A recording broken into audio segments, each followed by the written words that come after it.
Welcome back to Way of the Wrench, and on today's very special episode, I'm going to show you how to install all the software and programs needed to make a virtual pinball cabinet. So, let's go!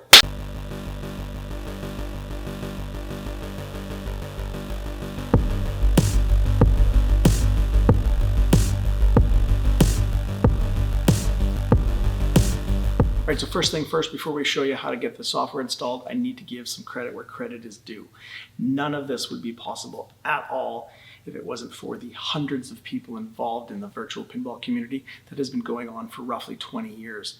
You got people right at the very beginning start making programs like Visual Pinball. Randy Davis, he did this in 2000, and then countless others have evolved and make different versions of that. You have different programs such as Future Pinball, doing the same thing, just slightly different, a whole other team. You have older tables, the electromechanical tables, and then you start getting into ones that need proper emulation with ROMs. Now you're looking at Visual Pin MAME, so there's a whole other team of people that have worked hard and dedicated themselves to this hobby. And that's what this is. This is a hobby. This is all created to try to preserve the memories and the nostalgia from playing pinball back in the day, so we don't forget about these games and they get lost due to history. And none of this would have happened if I didn't have all these people. And that's not even getting into the individual authors of the tables that have spent hundreds of hours, if not thousands, writing script and scanning 3D parts off of a real pinball table and making these beautiful masterpieces called tables that we can play. Now, one really important thing for all of this is that this hobby is kind of under a license that was agreed a long time ago for non-commercial purposes. So when you are making this cabinet, keep that in mind. This is for your own use, and it is not for commercial use. So if you're making a cabinet to sell to people with games and tables in it that hundreds of people have worked on for the last 20 years, you're doing it the wrong way. This is a hobby, and I'm trying to get you guys excited and interested in it just like I am. And then to top it all off, we've got a whole bunch of people in the community working very hard on making really good looking front ends to these programs so that they open and close tables. You can scroll through your collection of tables, see live video footage of how it looks when it's being played, so you can decide whether you want to play it or not, and add extra little video clips and topper videos and all kinds of great stuff. So teams of people working on things like Hyperpin, Pinup Player, Pinup Popper, which are all really good front ends. Now, I personally have only been involved in the virtual pinball community for about a year, and in that time, I've been teaching myself how to install the programs and change settings and edit scripts and get all of this working properly so that I can make a virtual pinball cabinet and show you guys how to do it. Now, none of this would have been possible without the countless hours and help from people in the community, such as Terry Red, Major Frenchie, Nailbusters, and all of the members really at VP Forums. So thank you very much for that. Now, I was fully planning on doing this tutorial video and showing you how to install each of these individual programs and how to get it all set up. However, literally in the last couple of months, we have Nailbusters putting out his all-in-one baller installer, and so I haven't given this a try yet, so I thought I would try to do that with you guys and film the process, and I'll learn how to do it. So let's do it. So when I started this process a year ago and not really knowing anything about the community or the tables or the programs, it was a little bit daunting. So I'm glad that I had some help from some people out there, such as Nailbusters. So I'm going to show you where I started here a year ago. So on his wiki, and I will leave links to absolutely everything so that people are getting the proper credit, links to their videos, etc. in the description below. Now, I came across this one and decided that this was the good place to start here. And so I'm not going to go word over word for everything that's on here. However, there are some pretty important stuff that still has to happen. So one of the first things it needs is you need to turn off your antivirus software. Now, that kind of sounds like, oh, sure, you're going to tell me to shut this off and then download a whole bunch of viruses and malware. So some of the programs that are running in the background are not all that familiar with Windows. And so it's not that it's picking up as a virus, it's just not sure. And so what it does is it blocks things from happening. And it's just the programs that are involved in getting the programs opening and closing tables in the background without you actually clicking on it so it runs seamlessly. I have been playing with this for over a year and I haven't had any viruses. And that being said, if you don't do this, you won't have this system work. Things will be glitchy, things won't open, and it's usually because of the antivirus software. So first thing you got to do is shut it off. So if you're on a Windows machine, and if you're doing this on our new PC that we just did, it's just a clean install. There's nothing on here. You don't really need anything after. You don't even need internet after too if you're worried. So open up here, virus and threat protection. You're going to just turn it off for now. And it'll turn on automatically in a while, but for while we're installing, it will be off. Okay, that's the first thing. So the next thing you're going to need is a good program to zip and unzip files that you're going to be getting for tables and programs and stuff. So a good free program is 7-zip, and so once again I'll put a link down below for that. You have to get that. Now I've already pre-done that, but basically just click on that and download it, and I've got that set up already. And then the next thing is with all of the programs and things that you're going to set up, before you actually start to open up an exe file or anything like that, you're going to want to right click on it like this. So I've already pre-downloaded the Baller installer. So before I open this exe, I want to make sure that it goes smoothly and there's no issues and nothing gets blocked. So if you right click, go to properties, you uncheck this and you make sure that it is unblocked. That way you're not going to have any issues with something happening or not happening because of that. Okay, and there's my 7-zip all pre-downloaded.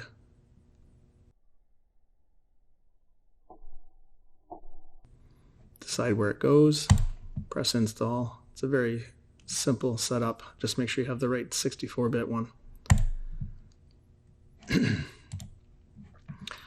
Okay, now this, after you get all that stuff done, this is the start of all of the things and programs that you need to get this thing running properly. So you go through the Visual Pinball X installers.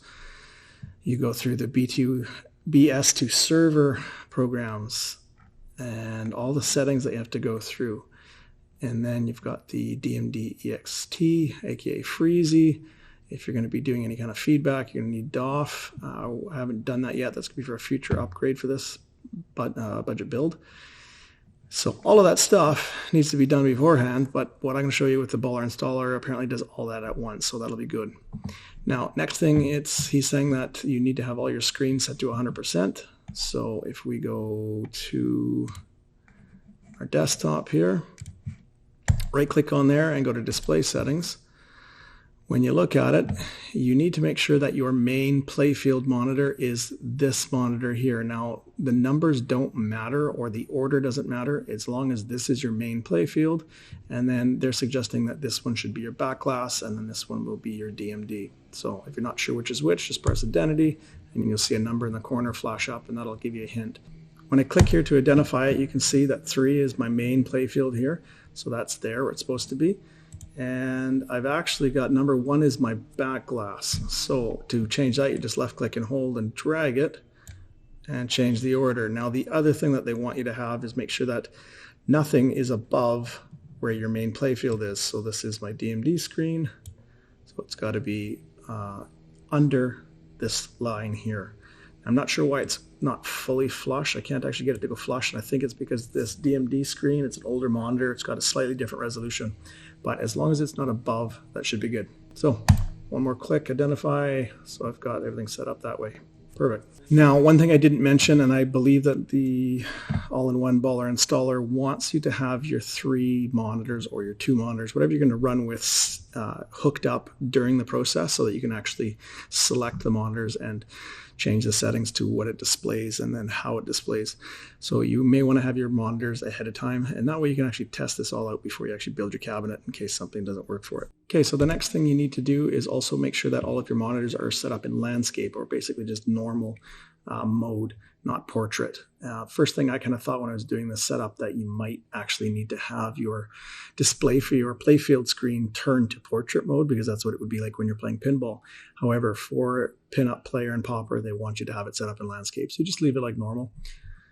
And I talked about the negative value already. Make sure that all the screens are below the playfield. And there's a good image of how it's supposed to be set up. And once again, it does not matter what the numbers are. Just make sure it's playfield, back glass, DMD topper.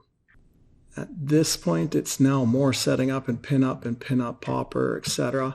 So this is all the stuff that I've gone through individually and getting it all sorted out. Now, the cool thing is in the last couple of months, they have this all new pop-up Baller installer. So rather than going through absolutely everything and doing everything in that order, you get what we just talked about done, and then you can click here to get to the Baller installer.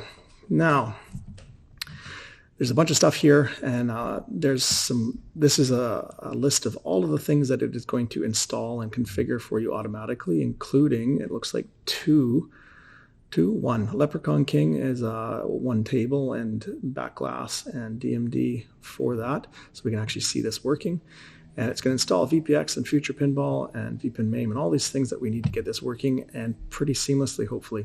So this is the main wiki for this. So if you have any issues with my install, you can always refer to this, because this is what I'm going off. And I will put a link to this as well. Okay, now you need to download the latest update for this baller installer. Now, you can download it here. So if you're on Discord, you can go there, or if you're on Facebook, you can go here. You have to be part of the group to be able to download it. So I've already gone ahead and done that. And once I've got that down, this is the file here that I downloaded. So let's open this up and see how smooth this is. So we'll open this up. All right, so here's the installer. Say yes. So it's telling you everything it's going to install. It's giving you a reminder this is for non-commercial sale, so you're not supposed to be installing it. This is for a hobby for us to enjoy. Okay, so accept the agreement. Click next. Now it's going to tell you where to put it. Just let it put where it wants to. So just on the C drive is fine. Install. So now it's asking us to set up for DirectX. Now I may actually have this already set up with a fresh install, but I'm not sure. So I'm just going to put accept. Okay, finish up. It says it's all installed, and we want to run the config, so don't turn that off. Click finish. All right, it's telling us what everything's going to do here. So intro. And then after this, we're going to go to next page, which should be our layout.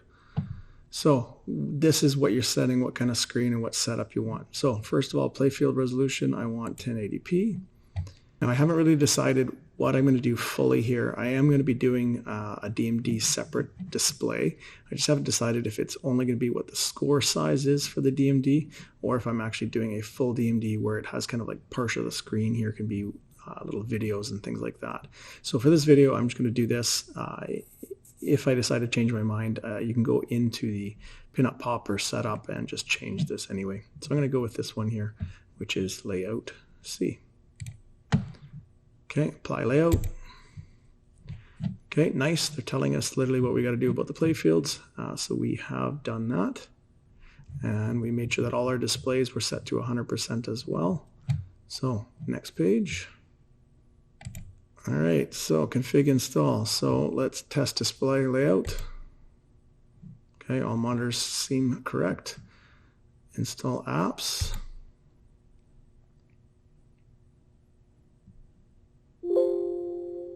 Okay, B2S backglass server is registered. So far this is very slick compared to the way we had to do it before. This is awesome.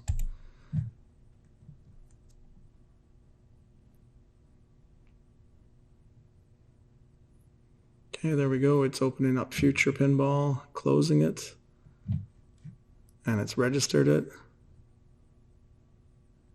All right, install apps is finished, so that's step 2.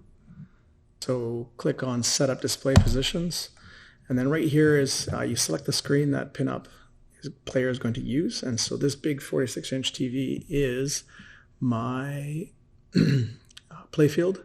So we're going to go playfield, and then it's on the right TV, so that's good. We can even make sure that it knows it's display 1. Yep. And you can tweak the settings X and Y a little bit, but just make sure your resolution's fine, which it should be, and then you can literally mess around with this too.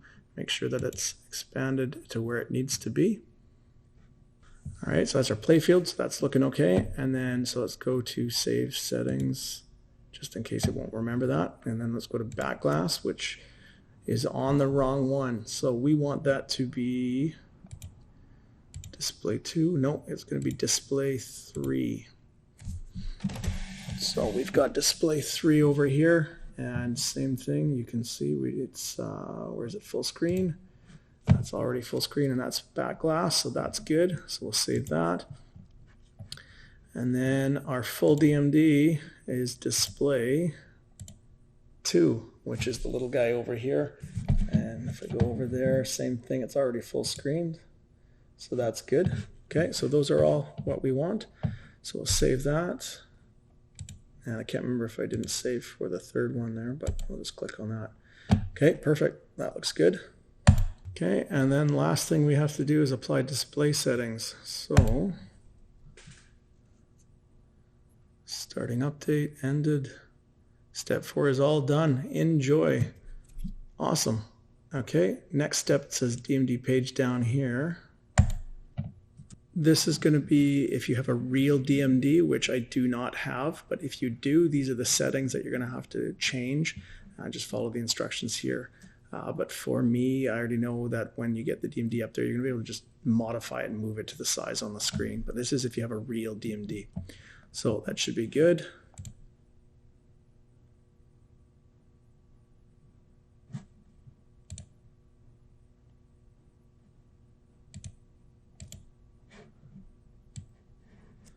So right here, we've got a little test DMD here.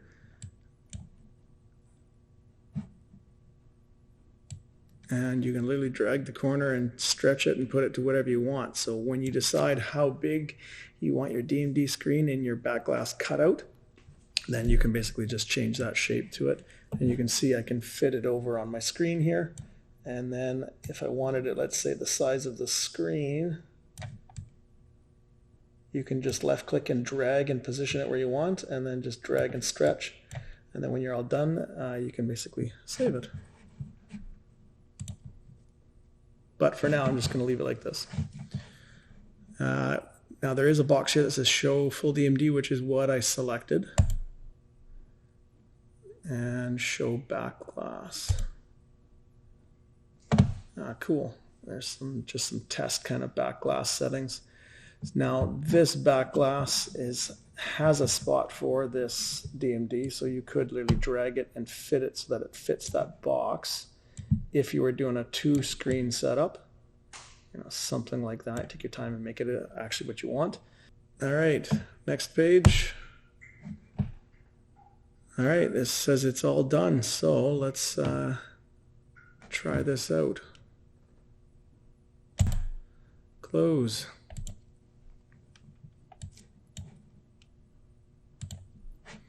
All right, so I've got a new folder here, pin up, and we've literally got VPX, so we can open up just that if we want, and pin up front end.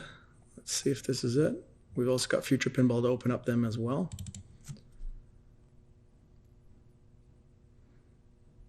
Whew, that's quick. We've already got a main playfield, and you notice that it's already turned for cabinets use. We've got our back glass already functioning, which was really quite easy. And then the only thing missing is a score DMD.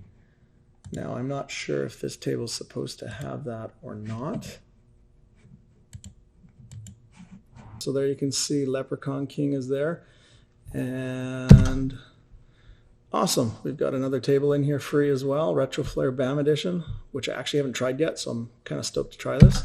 And then any future pinball tables you have in here, just added. MAME if you wanted to get into there and start putting in some arcade games as well, which would go really great for any kind of like vertical screen games. FX2, we didn't even talk about that. There's yet a whole slew of tables in there for the FX series. And then you got Visual Pinball X, the bulk of the tables you're going to probably put in there. So let's open up Leprechaun King and see how this works. And then we get a load screen, which we can customize a little bit later as well. And then our DMD is going to be blank at this point. So once this loads up, we'll see if we have a DMD score here. Perfect, it's right here.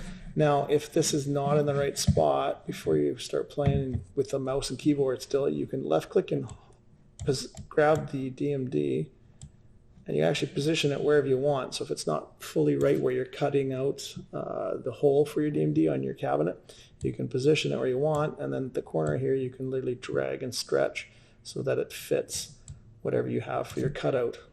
And then when you exit, it should save for you. Or you can right click on it, it looks like it's save position for the game or save position globally. So if you don't want to set this for any other game in the future, you can have globally, or if you just want it for the Leprechaun King.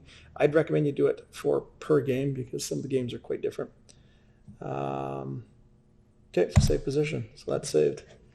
All right, now to start, keyboard numbers and stuff that are in here already is 5 for insert coins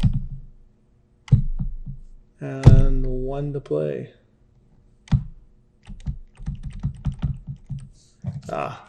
Because I was touching the DMD with the mouse, I need to actually left click back on the playfield to get that as the current thing that's getting selected. So 5 to insert coins and 1 to play. And then enter is your default plunger. So the longer you hold it, the further back. And then your left and right shift keys are your flippers. And then the only other things that you need to know about right off the bat is you've got Z and question mark. Those are your left and right nudges, and you got to watch because if you hit them too fast, it'll tilt, which I just did. And space is the up and down lifting of the end tilt, like that. All right, cool. Now we're not going to get into too much crazy details here. This was just to kind of get the program software running and to see what's going on. Now to get out of here, you press escape. That brings you back to your menu where you can try the other games here. And I will save this one for later. Now, right now we don't have any tables for Future Pinball or FX or Visual Pinball X. So I thought I would kick out of this. So they've changed some of the keys on here. So escape, system exit, confirm exit. So I'm just doing that with a 1 key. That'll kick us right out of everything and back to our desktop. Wow, that was insanely easy and fast to do compared to the old way. For someone who has spent the last 6 months kind of learning how to do this and installing the programs and tweaking and figuring out where all the settings have to be to get this to work properly, that was an amazingly fast way to do this. So thank you very much to Nailbusters and once again to the hundreds of people for the last 20 years that have worked on this virtual pinball community and got it to this level. Really quite impressive. All right, cool. So now we have all the programs ready for our virtual pinball cabinet, and we even have a really beautiful front end here so that it will display our collection and it'll look absolutely amazing in a virtual pinball cabinet. And we're actually getting a really good view of what it would look like on these monitors. So now the video is getting a little bit long at this point, so I thought I would cut it right here. And the next video out will be how to put in your tables for Future Pinball and how to put them in for Visual Pinball, where all the different files go in order for things to work, and the little things that may hiccup and need tweaking, scripts needing editing and things like that to get these to work properly. If you have any questions or concerns about this video, feel free to put them in the comment section below. And until next time, take it easy.